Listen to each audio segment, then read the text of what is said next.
Okay, what's going on, everybody? My name is Mangg. Welcome back to Hanging with Mangg. And we're just going to be playing some Tears of the Kingdom here, because it's practically the only game I've played this week.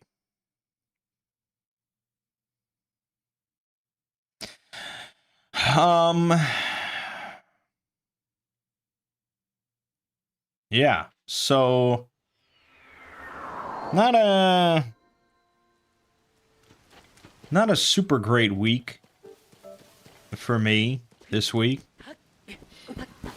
Yeah.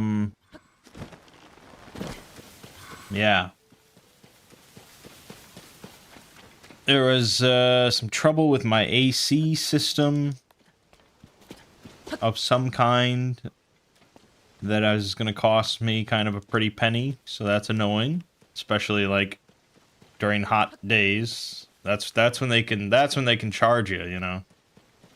You randomly find an AC problem in like January and they're like, "Okay, I guess," but June? Oh boy. They're going to work you over. So that sucks. And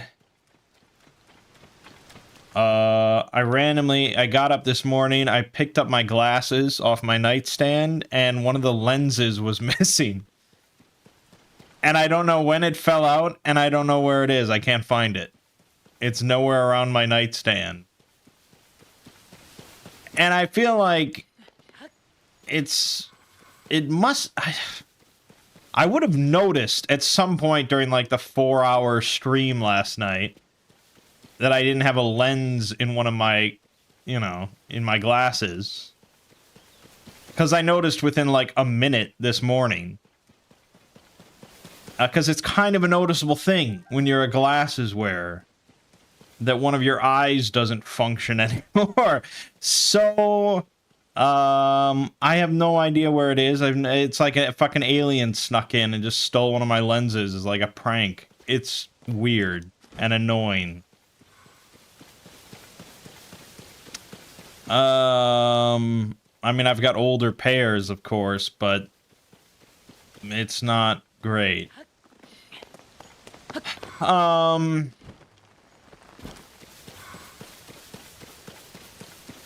I was working on a 40K video this week, and I was just like, the writing just wasn't coming together. Kind of not a common problem for me. I was just too distracted.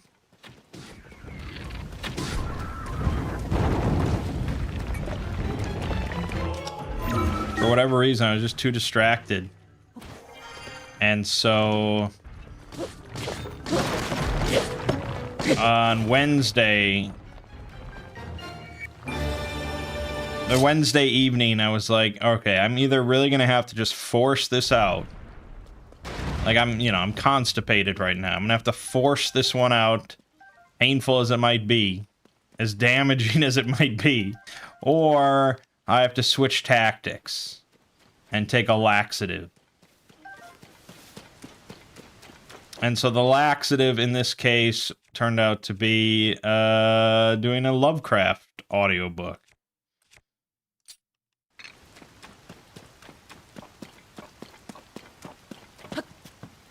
So Wednesday evening, I sat down and I just started reading. I started narrating. In the end, I probably spent, as much time doing that Lovecraft audiobook as it would have taken me to finish the 40K video, give or take.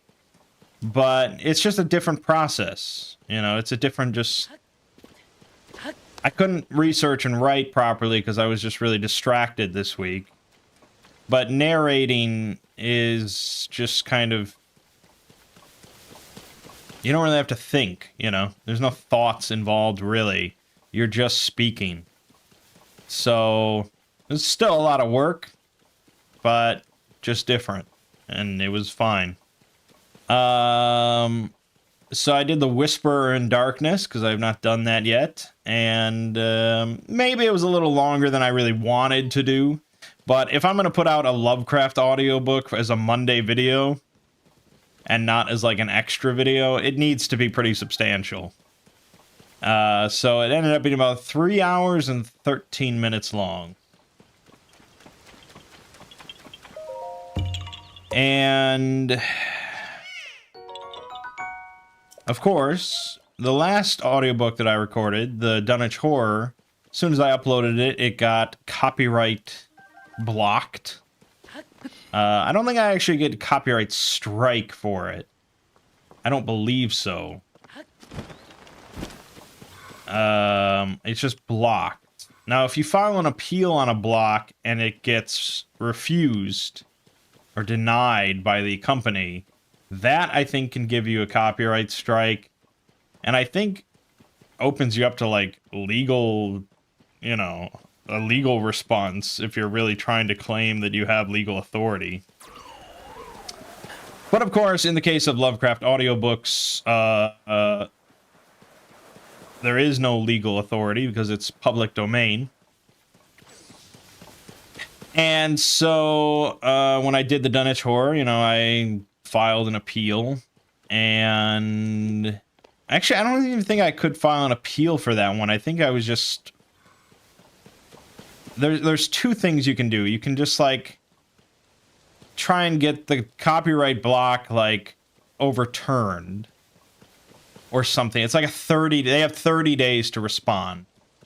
And if they don't respond within 30 days, then you're in the clear. And if you do it that way, there's, like, no legal repercussion. It's basically entirely on the company or whatever. It's entirely on them to just be like, oh, you know what? We're in the wrong. You're right.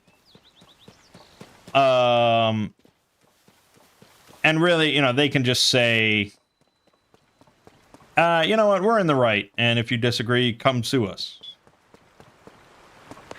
And there's no legal repercussions, really whatsoever, for them just saying they're right.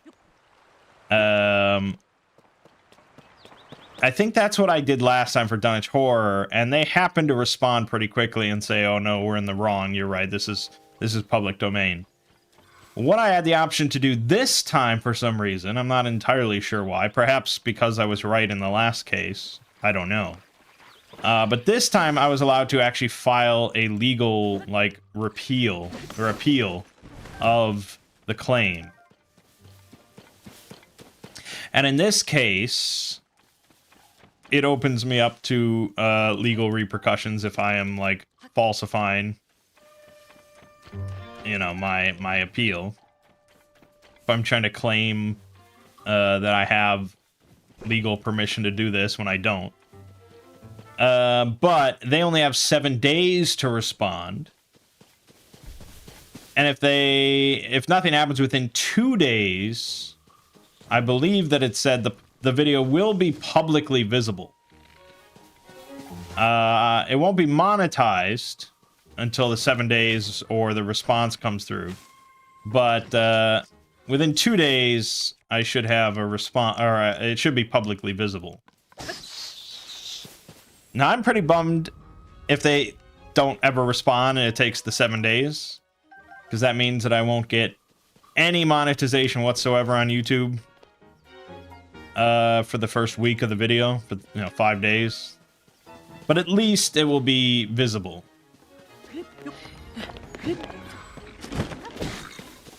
And at least I'll get monetization from, like, Spotify and stuff. Now, the worst case scenario, I guess, would be that they respond and they say, no, we have the legal right to this public domain book, which would be positively insane on their part. But if it's some foreign company or some, shell thing, I mean, who knows what? And they might just say, fuck you. But it's not copyright sharing, right? They're not They're not showing ads and they get like 100% of the ad revenue or something like that. There's literally no ads. So it's basically like if I had uploaded just like a full movie to YouTube. That's pretty much what this scenario is. Except in this case, the movie would be like Dracula or something, you know. Actually, I don't know if that's... Yeah, that's public domain, I'm pretty sure.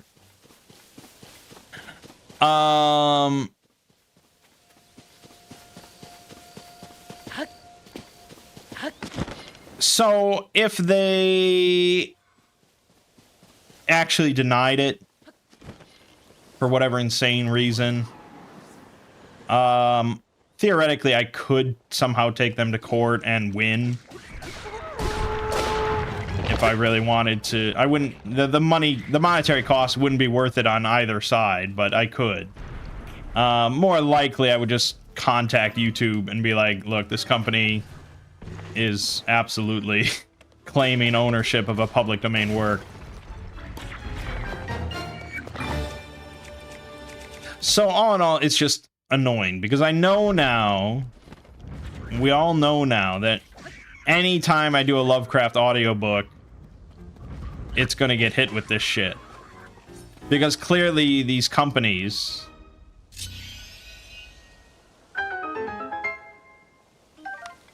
just have a copyright, like, in place for the name. Because it's not like a song, you know? There's no way the copyright is picking up my narration and linking that to some existing audiobook. There's no way my voice is that identical to anyone else's. So obviously, and there's no music in the background or anything. Like, it's literally just my voice reading a public domain work. So clearly they're just going off of like the title. The title of my video matches a work that is in their audiobook database. And so they have just, you know, they sent over their whole database, you know, into YouTube's copyright system, and it just automatically gets flagged. It's annoying. It's just annoying. In a perfect world, YouTube would obviously go through and make sure that there's no public domain works in their copyright system. But at the same time, because it is a little tricky, because if I had uploaded their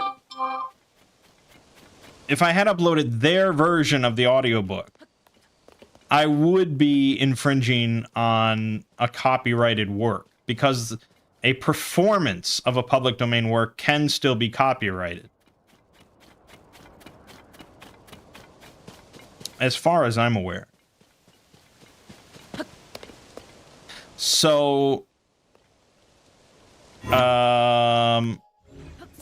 so that system is just going through and making sure there's no public domain works in the system. It wouldn't really work, because then anybody would just be able to upload, you know, specific performances of public domain stuff, you know, classical music and, you know, things like that, stuff that, you know, opera companies prefer to, you know, keep to themselves or, you know, have ownership of. So all we can really do is just go through the system and just accept it, and it's bothersome, but that's what it is.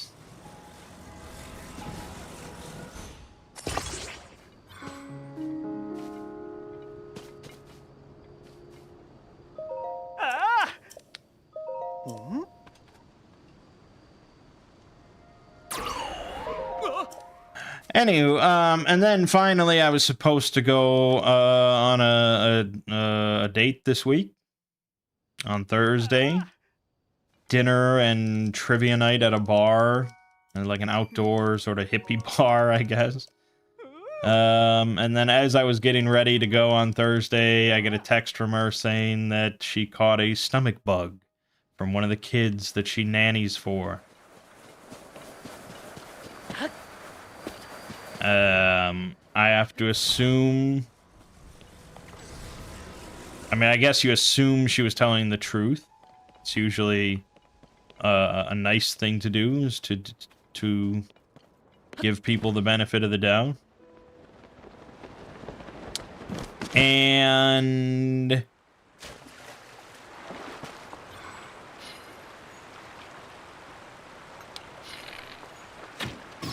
I have to assume that she was hoping that it was going to get better.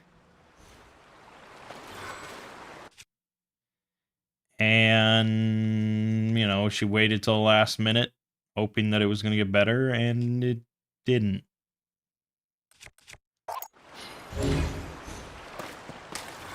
So with those assumptions in mind, assuming, you know, she's not just lying, because that would be... Why would you do that?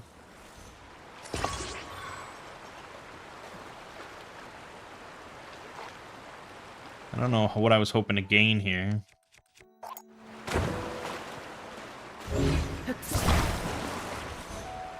There you go.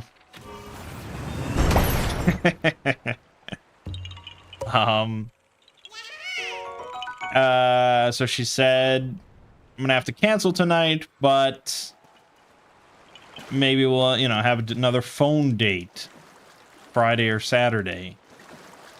And I said, okay, that's fine. I mean, assuming she's actually sick. Just is the way life goes. And then I asked what she was doing Monday, because it's Memorial Day, and she said nothing. And I said, do you wanna go and do something then, like mini golf? And she said, sure, that would be fun. And so I picked a place, and that's apparently where we're gonna go Monday.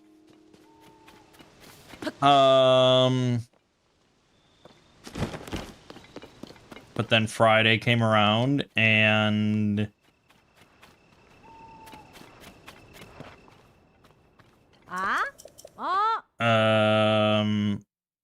she was still feeling ill, apparently. Said she just ate nothing but bread and white rice.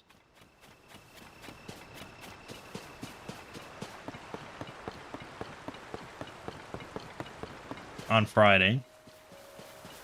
And she said, you know, we can do the phone call tomorrow, you know, on Saturday. I said, okay, that's fine. Saturday rolls around. I don't hear from her until like 9:10. She said she's feeling better. Slept in a lot of the day and her schedule ran behind and blah, blah, blah. She just got home.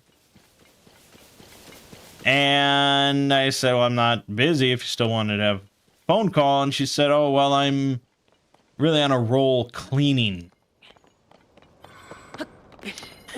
Now, personally, I would think most people wouldn't mind chatting on a phone while cleaning. It's not a heavily intensive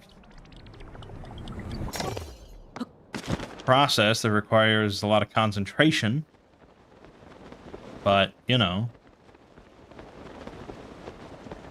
And she said maybe we should just, you know, wait till Monday.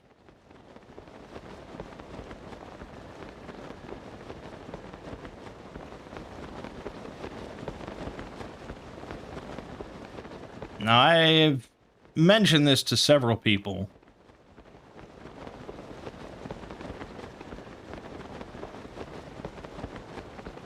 And some of them have said that this is just what some people do.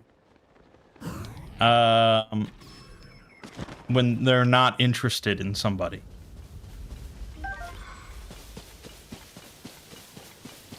They'll just continue to cancel things again and again until the person just, like, gives up.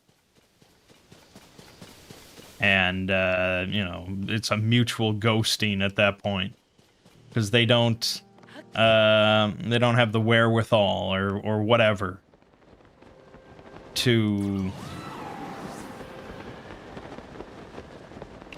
you know, say that they're not interested or just ghost somebody straight up.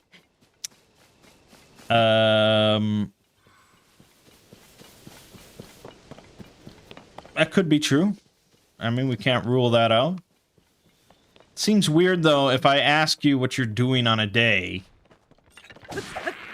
Surely it would be easier to just say, oh, I'm sorry, I have plans, rather than to actually set up another date only to force yourself to cancel it later because you don't actually want to go.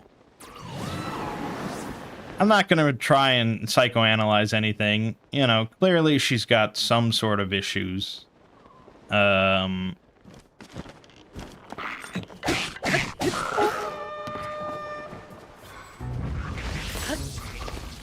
But let me tell you one thing. Let me tell you one thing for certain.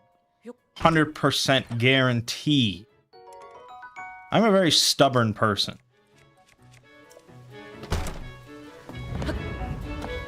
And this isn't going to end with me, you know, suddenly stopping texting her because I think she's not interested.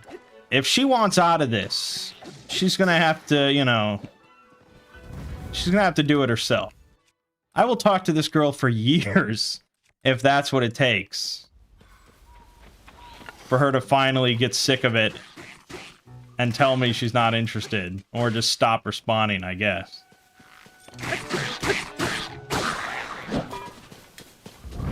Maybe that's petty, but that's really just one thing I cannot stand.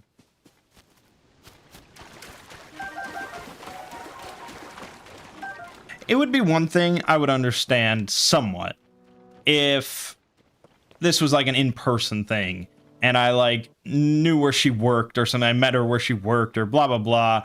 And I came in as a regular and kept chatting her up and she wasn't interested. And she was really like, I don't know, intimidated or concerned for her own safety. That if she refused me, that I would go postal or, you know, something like that. But we have never met up. I have no idea where she works or lives or anything like that. Ghosting is literally the easiest thing that you can do to another human because it's nothing. So, I don't know. I mean, maybe I'm overthinking it. Maybe, you know, she is just scattered. But interested. I don't know. We'll see Monday, I guess. But, like I said, no matter what, she's gonna have to do something here to earn a ghosting. Fuck. Yeah. Good stuff.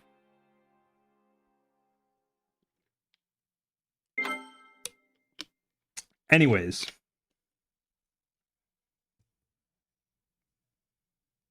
This week on this channel, we had Tears of the Kingdom. And we had Pathfinder. And we had Star Wars Jedi Survivor.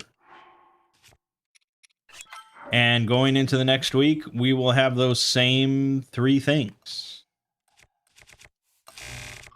So, prepare yourself.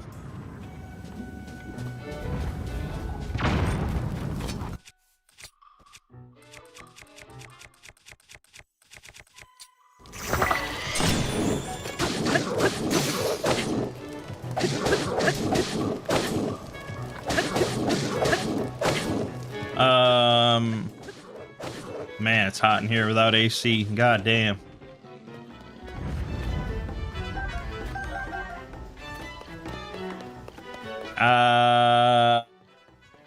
Yeah, that's basically where we're at. I don't think Star Wars Jedi Survivor is that much longer. Not gonna say specifically that we're gonna finish it this week. But I guess it could happen.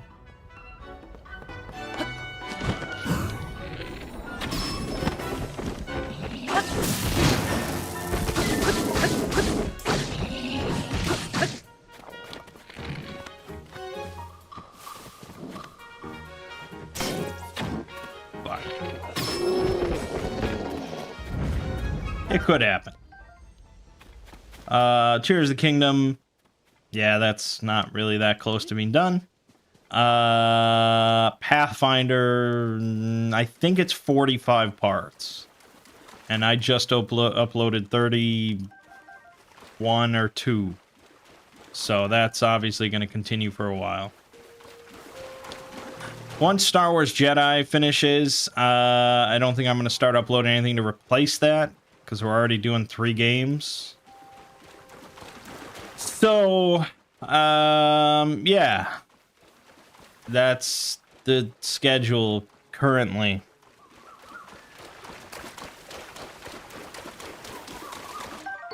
I haven't really been in a super recording mood lately. I mean, I've been recording things sort of as necessary to keep the uploads coming, but yeah, I don't know. I've been playing a lot of Zelda, but I'm more interested in just playing than recording it. Because whenever I record, I do like the dungeons, the big ones, and there's just a lot of dialogue involved, and it's kind of boring. Yeah. On Two Brothers Play, we finished Diablo 3 last night. We played some Left 4 Dead 2 afterwards, but something was wrong with like my mouse. Something. I don't know. It was not correct on my computer, and it kind of sucked. So Wednesday we're gonna play something just for a couple hours. Maybe, I don't know. I'm not sure what. It might end. I don't know. We'll see. Maybe just like a retro game or something. Maybe like River City Rampage or something.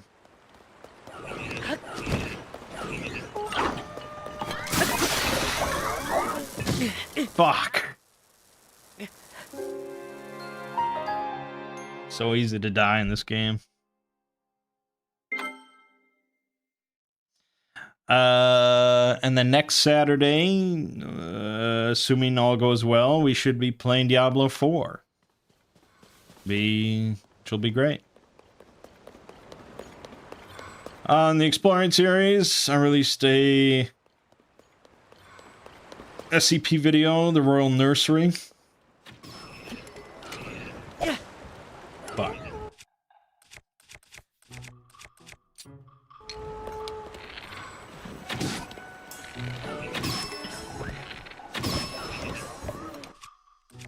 And that did all right.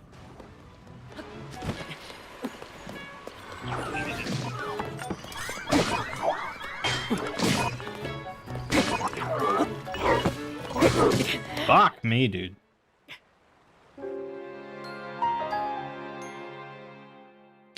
And like I said, hopefully, presumably, there'll be a Lovecraft audiobook tomorrow.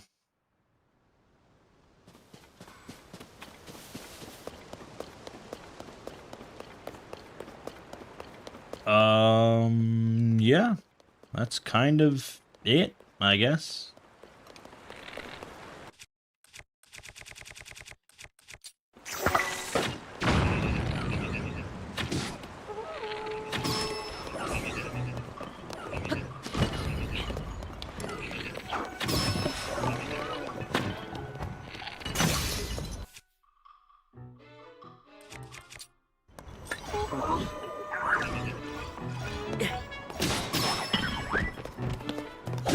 So it does mean it'll be a little while before we get to a 40K video.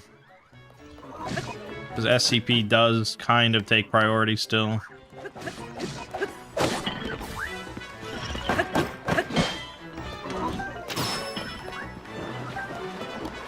No, you did.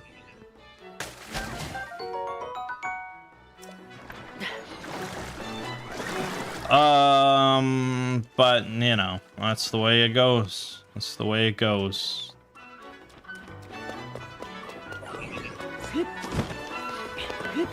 Alright, well, I guess that's kind of all there is to talk about. Like I said, not the greatest week.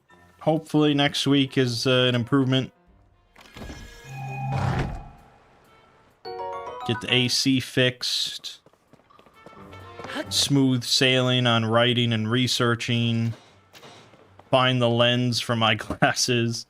Go on a date. All these things could be pretty good. But for now, my name is Mangg. This has been Hanging with Mangg. And I'll see you fine folks next week.